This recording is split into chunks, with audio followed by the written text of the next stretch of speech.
രാജഹംസത്തിനെ മൂകത നീലത്തിരശീല വീഴ്ത്തിയ ശോകാന്ത ജീവിത നാടകവേദിയ ഈ പ്രപഞ്ചത്തിൻ മനോരാജ്യ സന്ദേശ ശില്പവുമായി വന്ന രാജഹംസത്തിനെ ഈറൻമിഴിയും നനഞ്ഞ ചിറകുമായി ഈ വഴി പോയ രാജഹംസത്തിനെ കണ്ണിന് മുമ്പിൽ ചിതാധൂമ പാളിപ്പോൾ വന്നു നിൽക്കുന്ന തമോമയ രൂപമേ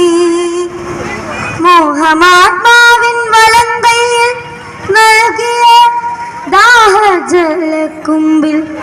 തട്ടിപ്പറിച്ചു നീ.